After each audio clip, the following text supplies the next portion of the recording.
Hello，大家好，我是车厘子，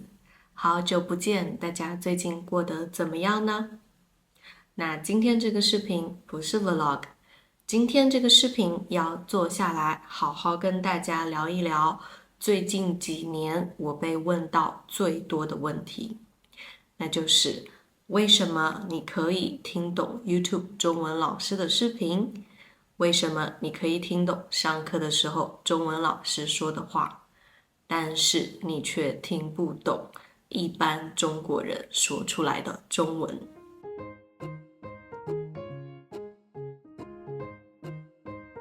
我觉得从4年前我做了一个关于听力的视频以后，我已经被问到上百次这样的问题了。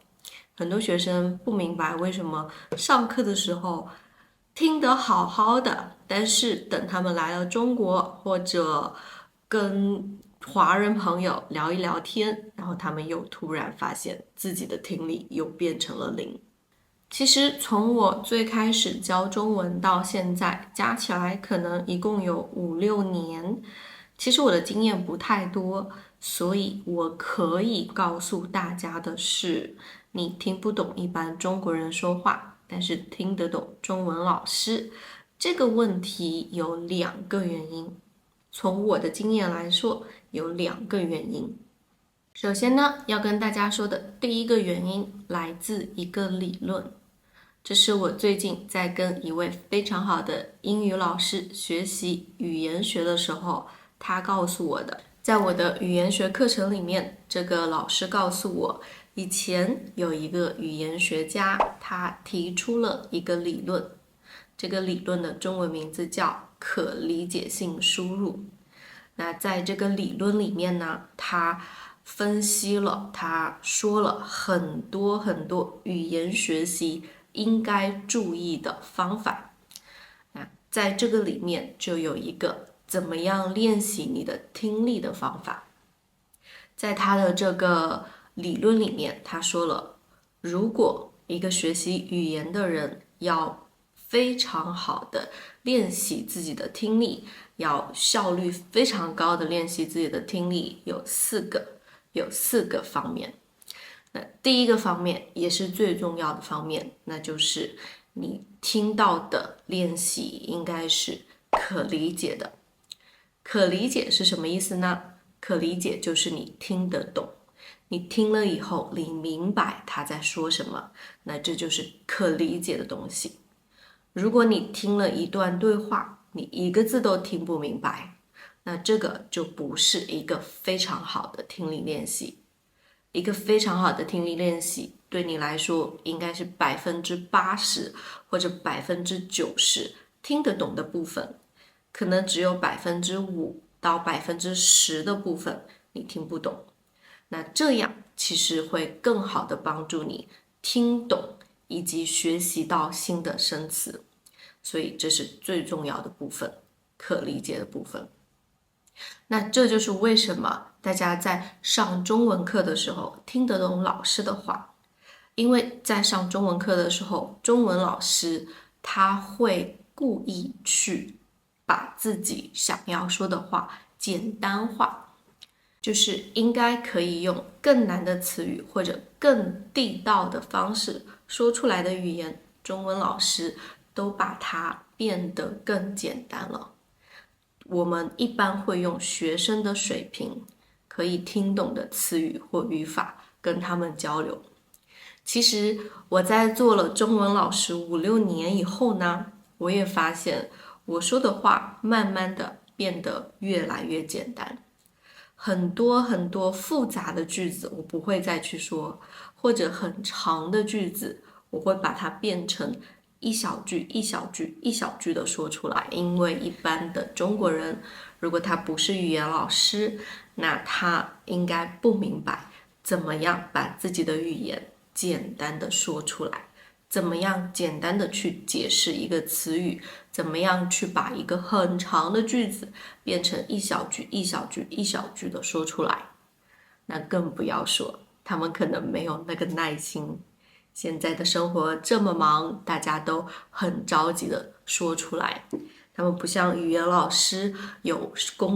大量的工作的时间来对学生慢慢的输入他们应该听到的语言。所以这就是大家为什么听得懂中文老师说的话，但是听不懂一般中国人的第一个原因。那再多说一点，根据这个语言学家的理论呢，那大家就可以去试着找一找适合你的听力材料，适合你的听力练习。比如说他说的第一点，你要找到可以听得懂的听力材料。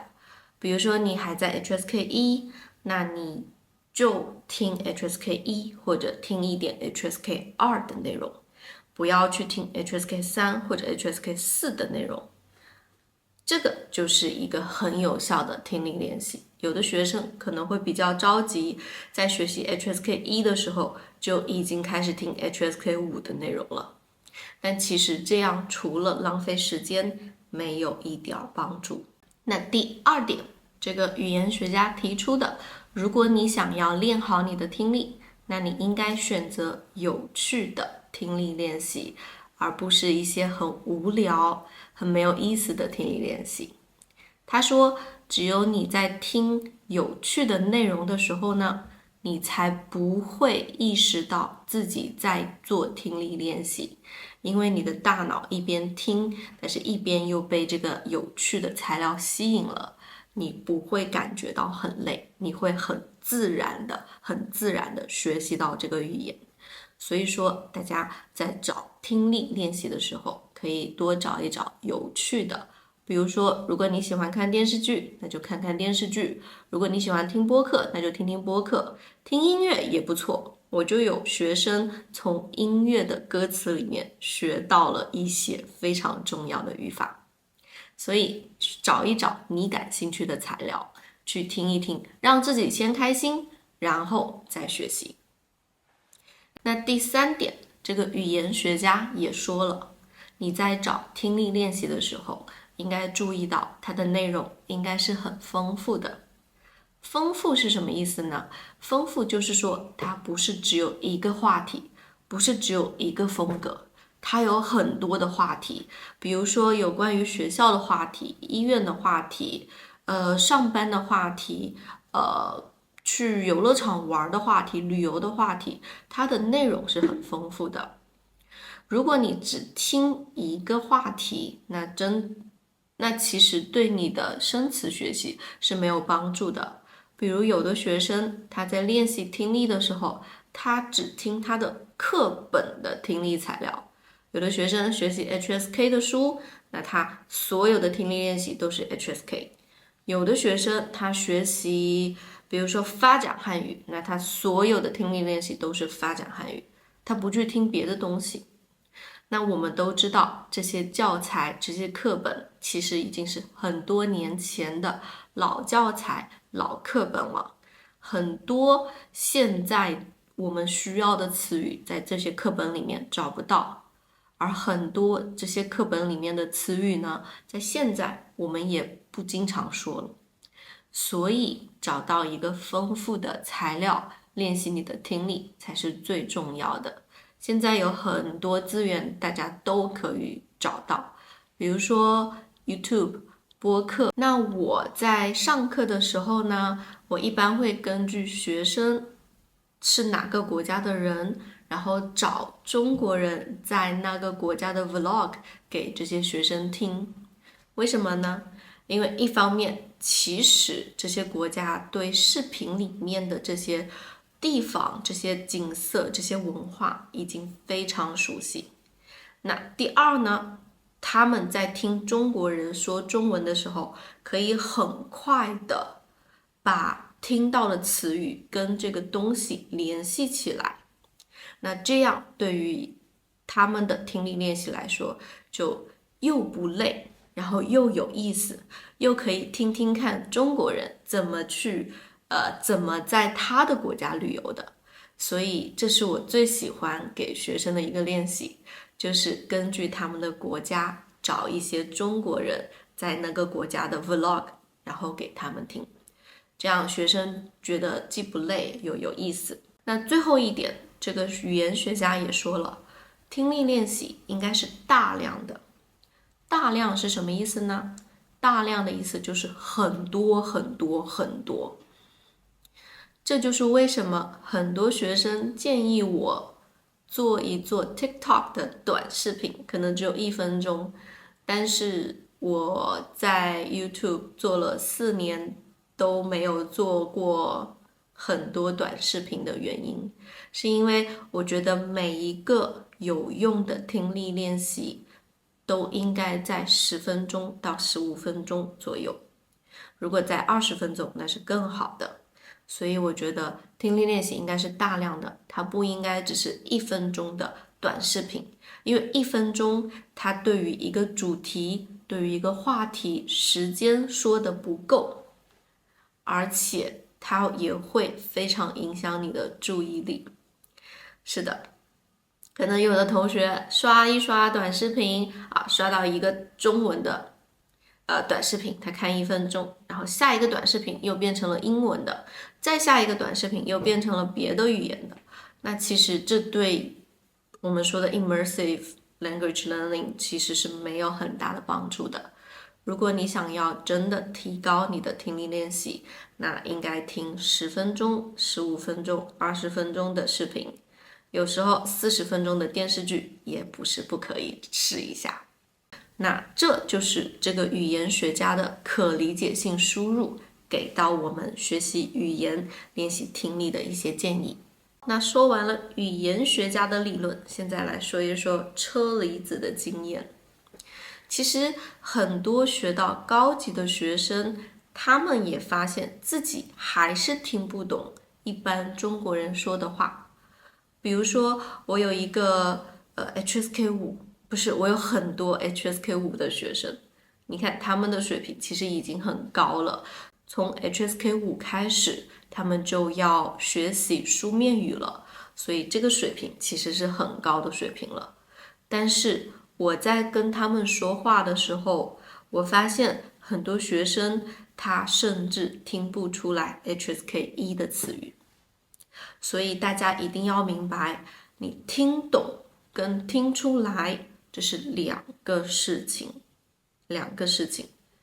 HSK5 的学生他可以听懂 HSK 1、2、3、4的词语，但是他很可能听不出来 HSK 1、2、3、4的词语。这是为什么呢？这是因为他们可能在学习这些简单的词语的时候，他们对这些词语更多的是读，更多的是自己读、自己写，但是他们听到的这个词次数真的不多。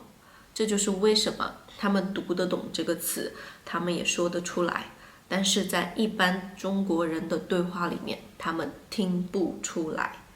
其实很多时候，我在跟我的学生说了一句非常简单的话以后，我发现他们听不出来，然后我就把这句话写下来。写下来的时候，他们马上就读懂了这句话是什么意思。所以我发现很多级别高的学生、水平高的学生，他们还是听不懂一般中国人说的话，主要是因为他们对一般的普通的词语听得不够习惯，不够多。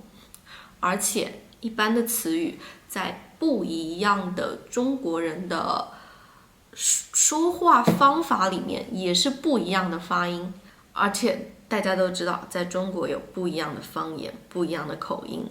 所以就算你学习到了很高的级别，你学习到了 HSK5、HSK6，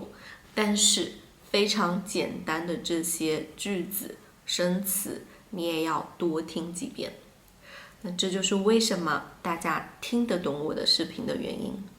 因为在我的视频里面，我大部分用的词语都是 HSK1 到 HSK3 的词语。其实很多学生对这些词语已经很熟悉了，他们只是需要再听一次，再听一次，再听一次。所以很多学生说，车厘子这个视频是 HSK5 的吗？为什么我 HSK2 的水平也听得懂？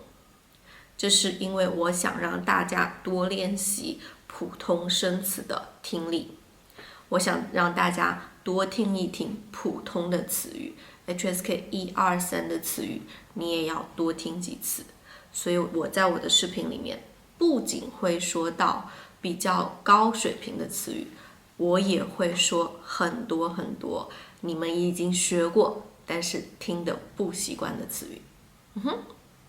所以我的建议就是，即使你已经学到了 HSK 5、HSK 6，